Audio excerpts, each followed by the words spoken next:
spilt on my bed. I have white bed sheets and I'm such a klutz. Hey guys, it's me Luke and welcome back to another video. So today I thought I would go ahead and kick back and go back to my Talk and Tea series videos just because I wanted to have kind of a chill, laid back video today. It's a nice chilly day as we're getting closer to winter here in Australia, so I thought I'd sit down, have a cup of tea, sit in my bed, get nice and cozy with you guys and answer a question that a lot of people have been asking me, whether it's a comment on my video or a DM on Instagram, or you know, people asking me in my everyday life. The question that everybody asks is, Luke, how did you move out of home? So today I thought I would go ahead and tell you guys about how I moved out of home at 17 years old. I'm 18 years old now, but I moved out of home last year, halfway through my senior year. And today I thought I would go ahead and tell you guys since so many people are curious. Before I do, my fingers are stained purple because I ate some blueberries that were frozen. If you're new here, make sure to click that subscribe button because I make new videos every single week and I would love for you to go ahead and stick around. Anyway guys, so basically I moved out of home when I was 17 years old for a number of reasons. This video isn't really about why I moved out of home, it's just about how I moved out of home. But to give you a little bit of a preface, just so you know, I didn't leave home just because I was like, yay, I want to go be independent and live on my own, like that seems fun. Who would do that halfway through grade 12? That is just, it's so stressful living on your own. But basically, I was not in a very... I love how I start filming a video and somebody decides to like tear down their house or some shit. Like, what are you doing? Like I was saying before, I was so rudely interrupted by all of the noise. I did not choose to leave home just because I wanted to be independent and have fun and like decorate my house or whatever. No, I was extremely depressed and miserable living where I lived. There was a lot of circumstances that led to that I'm not going to get into in this video, but just so you know, it wasn't really a choice for me. Like, it was a choice, I wasn't completely kicked out, but at the end of the day I was losing myself every day. I was getting more and more depressed and I honestly just didn't see my life going anywhere if I didn't get out of the current living situation that I was in. So one day I just kind of woke up and I was like, I'm done living here, I'm done dealing with this. So my older sister had gone through similar issues with the living arrangements because obviously, you know, we live together. So she had actually contacted this youth service. Obviously I'm not going to name the youth service, but she contacted this youth service and asked them that she was like, hey, like, look, sorry, there's like a bunch of dogs barking everywhere, like, bruh, you know, every time somebody makes a noise, I'm gonna take a sip of tea.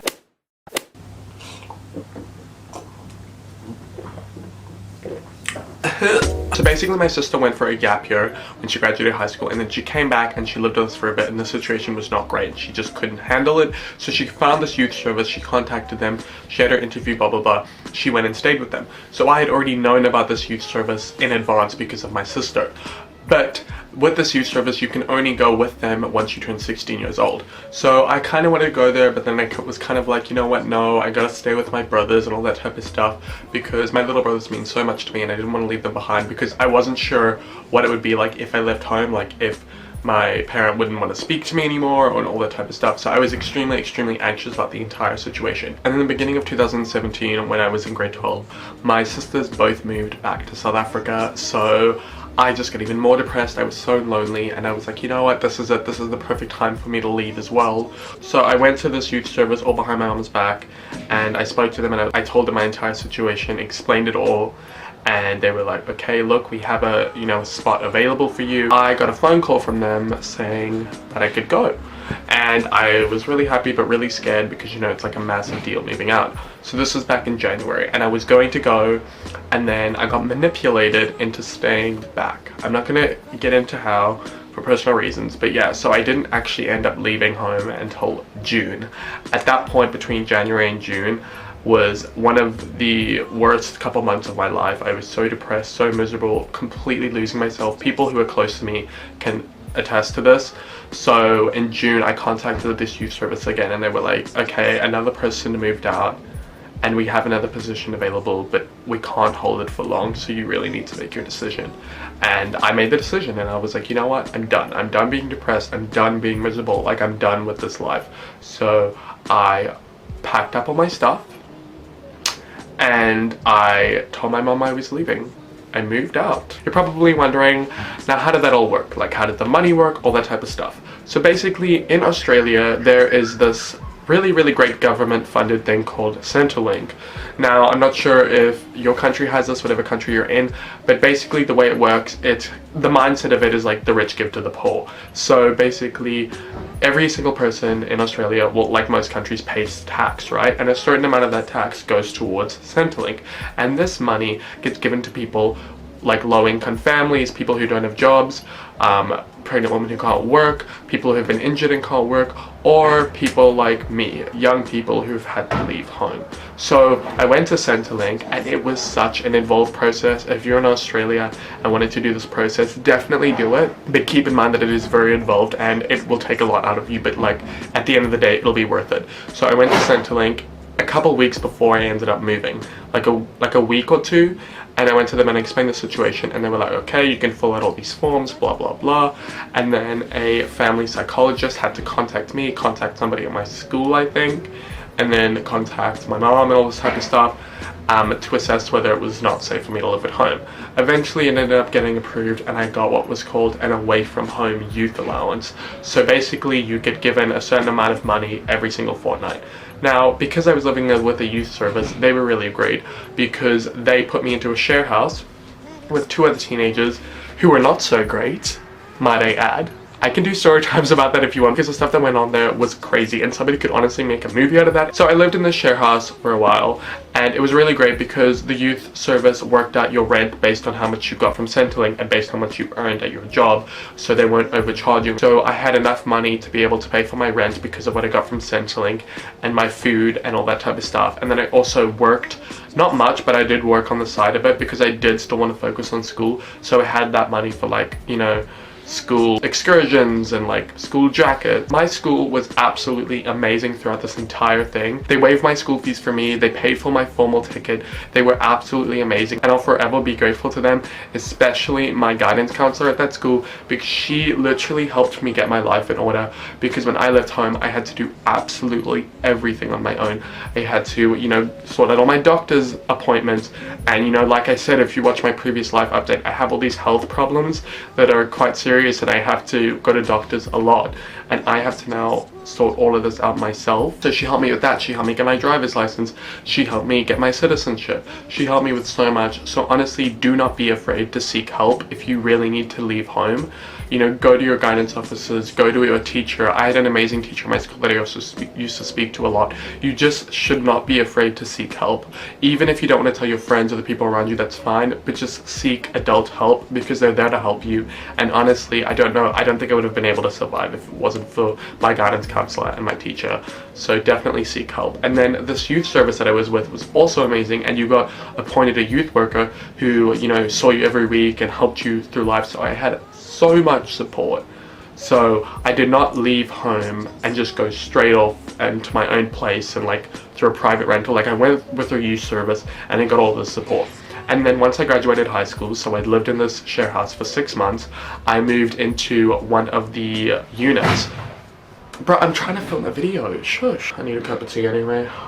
After 6 months of living in the share house and going through insane roommates who did crazy things and cops coming to the house and just all of that type of crap, because you know, you've got to think about the fact that you're living with other people from broken homes. So some people, you know, like me, turn to food or sleep, whereas other people turn to drugs and alcohol. So you know, you gotta keep that in mind when you're going in these share houses. You gotta have thick skin and stay safe. So after those 6 months, I moved into one of the units. That was my studio apartment tour, if you saw that before. So the rent for that was more expensive, and it's still kind of how they worked out your rent based on what you earned at your job and based on what you got from Centrelink. So I was still able to make ends meet and save as well on the side. And plus, when I graduated high school, I went ahead and got myself a second job. So this is another thing. I don't know if somebody would be able to move out of home straight away if they were a uni student. Like, you definitely could, but I just couldn't see somebody doing it with just work. Like, I would definitely see somebody doing it with Centrelink and with work. But the problem with Centrelink is you can't get on Centrelink if Centrelink thinks that you can stay at home. Like, basically you have to prove that it's unfit for you to stay at home, or else you're not going to get Centrelink. And then even the at-home Centrelink you don't get unless your parents have a really low income. So definitely, like I said in the beginning of this video, don't move unless you absolutely have to. But anyway, I'm gonna make another video about moving and how you can do it and all that type of stuff, but this one is just about how I moved. So I just need to stay focused. I moved into this unit, that was great, blah blah blah, loved it, lol, like totes great. So did I really just say that? So I lived in this unit and it was really good. Like, the people around were really annoying and really loud and really obnoxious, but like I said, what are you gonna do? These people all come from different broken backgrounds, so they're all gonna behave in certain ways, and that's just kind of what you expect.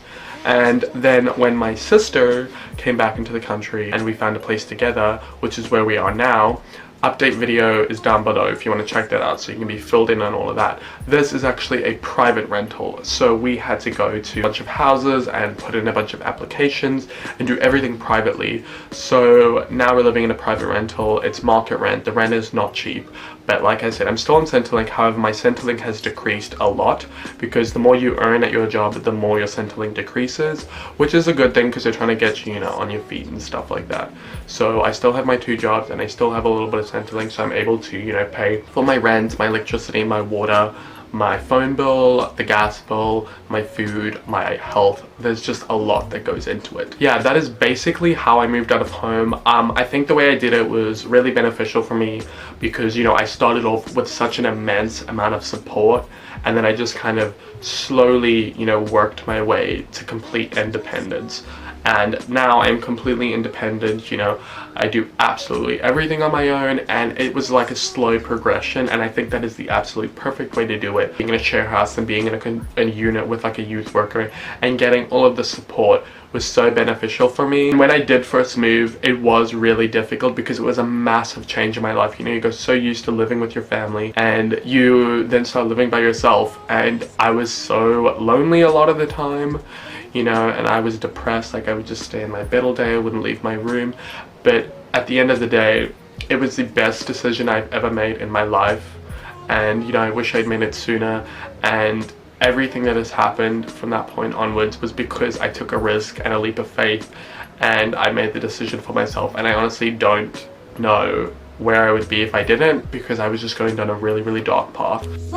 I wanted to make this video so I could tell you guys how I moved out of home, because a lot of people were curious. I just wanted to leave this video with a positive message on how, if you're in a really bad state and a really dark path, don't be afraid to get out of your comfort zone and take a risk to do what could ultimately improve your life and change your life for the better. It may seem scary in the beginning, but once you take that leap of faith and you just do it and you just get over that rough part, things are going to get so much better from there. And just take it from me, who's had to go through something so traumatic and life-changing, who's come out on the other end, as happy. So yeah, I think that's pretty much my video for today, guys. Let me know if you want more talking tea videos. I just love sitting down and chatting with you guys. It's really relaxing for me. It feels like I'm talking to a friend. Leave some comments down below and I can chat with you guys. Anyway guys, if you enjoyed this video, please give it a thumbs up and comment down below if you want me to do more talking tea videos like this, and subscribe if you haven't already, and please click that post notifications bell so that you're notified every single time I upload a video. And stay tuned because I'm making more videos about how to move out of home, how to save money, all that type of stuff. Anyway guys, I really hope you enjoyed this video, and I will see you in my next one, and I hope that you have a great day or night wherever you're in the world. Bye! You will find that it's just what you